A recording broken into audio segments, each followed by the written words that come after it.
Para as psicoterapias verbais, o simbólico é muito importante, tem primazia. Mas o que seria então o simbólico?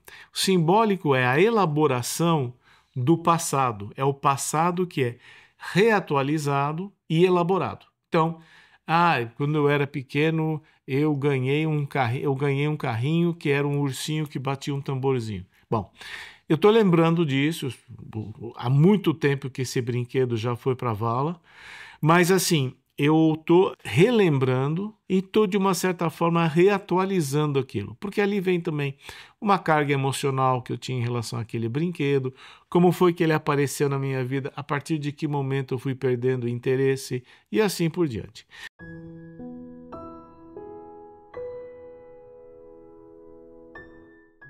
Olá, tudo bem? Muito obrigado por se juntar a nós nesse nosso novo vídeo.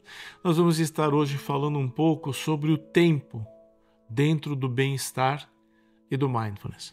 Agora, nós vamos falar aqui do tempo não no sentido convencional, como ganhar tempo, como não estar atrasado, como não chegar, porque para isso você tem dezenas de pessoas aí para dizer como é que se deve viver. O que eu vou trazer aqui é a nossa percepção, como é que nós organizamos o tempo dentro da nossa subjetividade. Mas antes de entrar nisso, eu pediria, por gentileza, que você desse um like, fizesse um dos três. Dá uma curtida, compartilhar ou comentar no nosso vídeo já de saída, porque isso aí no algoritmo computa como uma visualização. Se não tiver isso, não vai ter. E parece que, segundo outros youtubers, até 40% das pessoas não dão um sinal desses e, na verdade, atrapalham, prejudicam o canal que eles estão assistindo. Então, se você puder, por gentileza, fazer uma dessas três coisas, você vai estar ajudando a gente demais. Segunda coisa é que no decorrer do vídeo vai aparecer uma chave Pix e um QR Code. Essas duas ferramentas estão aí para que você possa contribuir com o nosso trabalho se você gosta do nosso conteúdo, se você acredita no que nós estamos fazendo, tá bom? Então, essas duas coisas ditas, nós podemos então voltar agora para o vídeo propriamente dito. Uma das coisas que acontece com o tempo no Mindfulness, a gente tem que ser muito atencioso, por quê?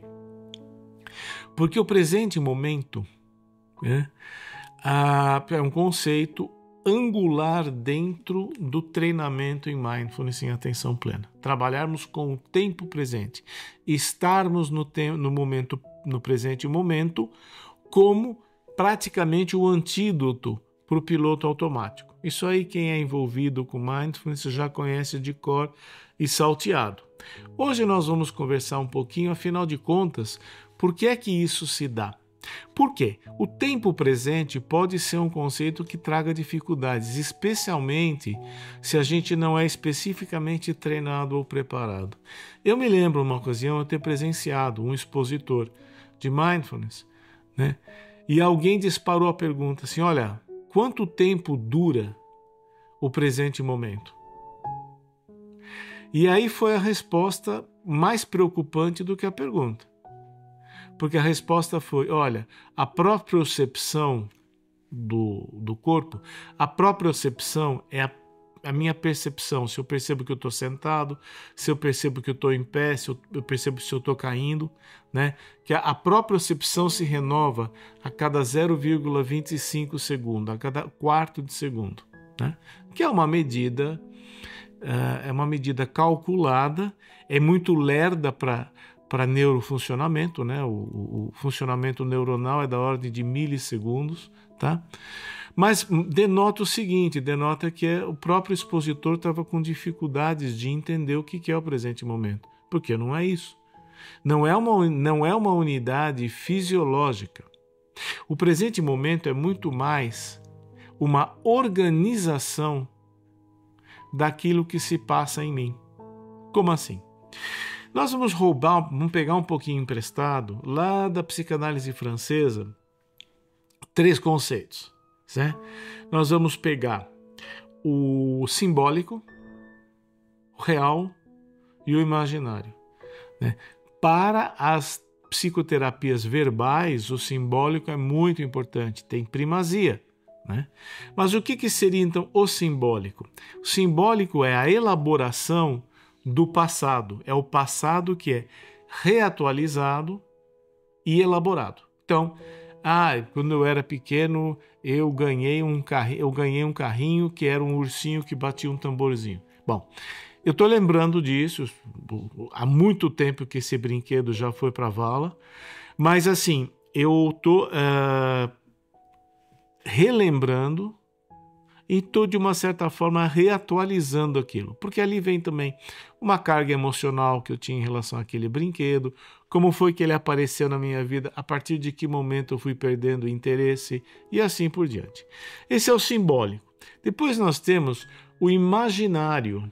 O imaginário seria, então, se o simbólico é a reatualização do passado no presente, o imaginário seria a utilização da minha memória projetando um futuro. Isto, né? Essa é uma grande questão nossa. Normalmente o futuro é absolutamente inespecífico. Ele é absolutamente inexistente. Mas eu projeto sobre o futuro aquilo que eu experimento do meu passado e do meu presente. Esse que é o problema. Por isso que muitas vezes o futuro pode ser muito excruciante. Se eu projeto no futuro aquilo que eu passei de pior, então o meu futuro é sombrio. Se eu projeto no futuro aquilo que eu tive de melhor, o futuro é dourado. Mas, de fato, ele é inexistente.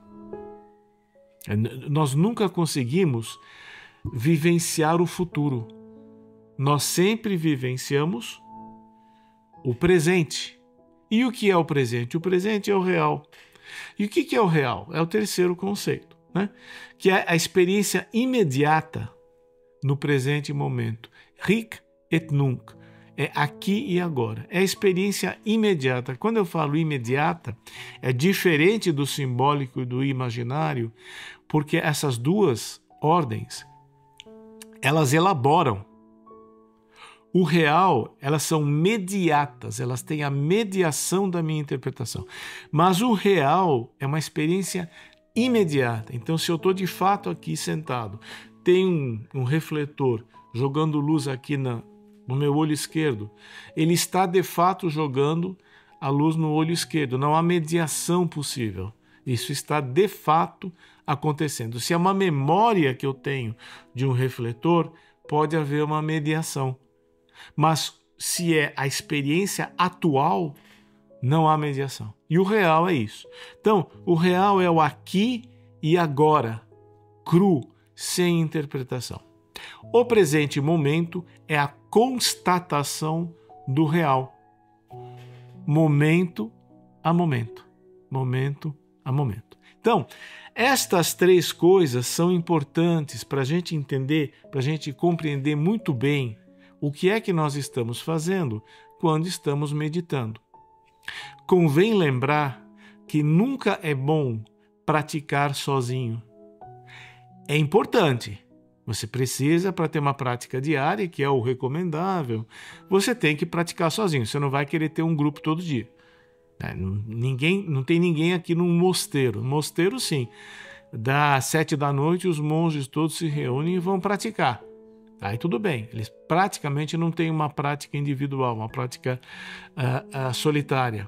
Mas no nosso mundo, nós não temos tempo. Nós estamos num estilo de existência em que isto não é praticável. Às vezes nem presencial, muitas vezes o grupo é virtual. Nós temos um grupo de prática, né?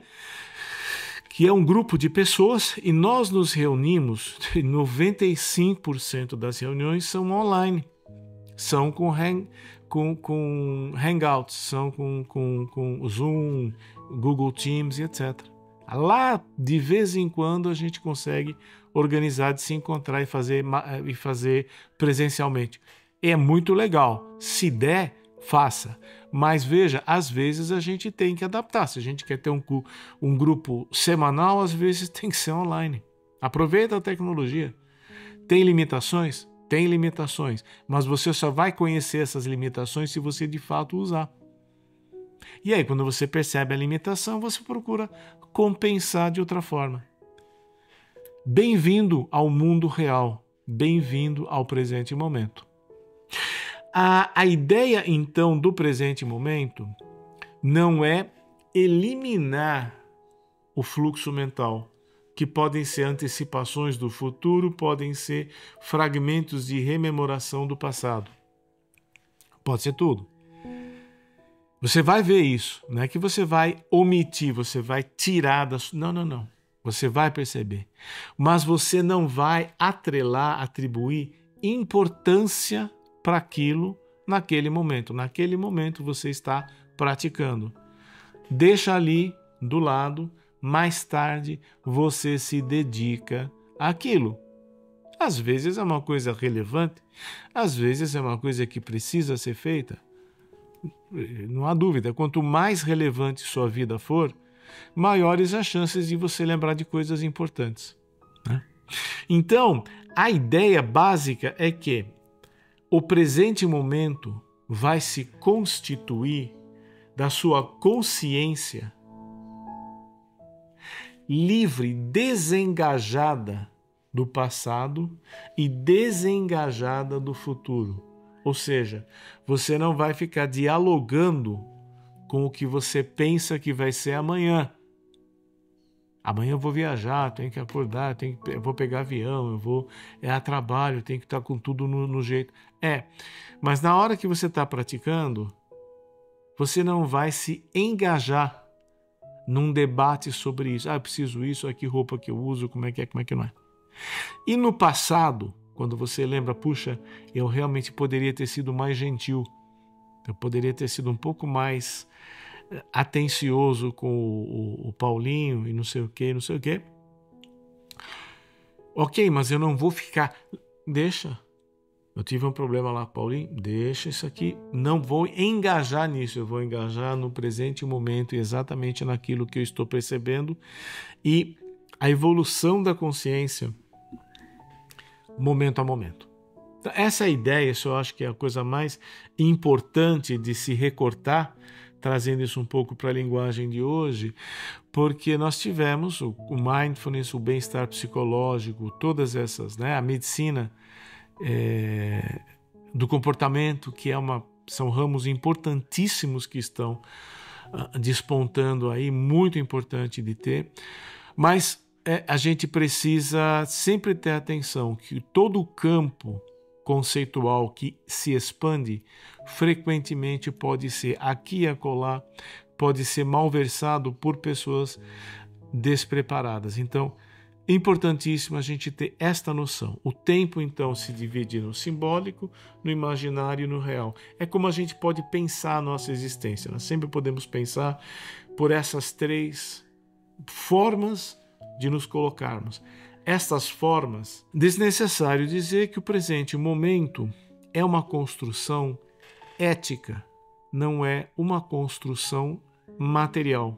Então, eu não vou controlar minhas memórias, eu não vou controlar as projeções mentais que eu faço, eu apenas não vou dar a elas importância. Existem um trabalho interessante sendo feito com fenômenos de sensopercepção, em que a ideia é que você tem uma alteração sensoperceptória, mas você não vai dar bola, você vê ali uma coisa que não está lá. Ok, você não vai tentar não ver, você vai simplesmente não dar importância àquilo que você está vendo. Para nossa economia cotidiana, experiência humana normal, nós simplesmente não vamos fermentar, não vamos fazer a massa crescer e vamos simplesmente deixar essas inquietações de lado enquanto nós nos dedicamos à nossa experiência imediata. Isso em si é libertador, isso em si é salutar e é uma experiência muito rica de nós termos. Então, o tempo tem essa característica, nós sempre estamos trabalhando, é muito fácil nós nos confundirmos interiormente. o presente com o passado. Você fala, não, eu sei que ano passado eu me divorciei. Ah, você sabe. Só que você até hoje está experienciando a dor do divórcio, você até hoje está batendo boca. Naquela reunião que você teve aquele dia e que falaram isso, e você respondeu, e etc, etc, etc. Uma vez eu fui testemunha num processo de divórcio e de pensão alimentícia, né? Eu acabei sendo chamado para ir. E eu fui, e eu falei lá, e claro que qualquer coisa que você diga numa audiência judicial, jurídica, sempre vai ter gente que gosta, vai ter gente que não gosta. Você vai lá e fala simplesmente o que você de fato presenciou, né?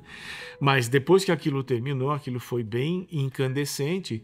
3 dias depois eu ainda me pegava com a tentação de querer dialogar com a situação ali. Não era com uma pessoa, mas com a situação. Não adianta. E se eu caio na asneira de começar, daí eu vou em cima de uma coisa que já acabou. Não tem mais nada ali. Eu estou batendo boca com fantasmas. Né?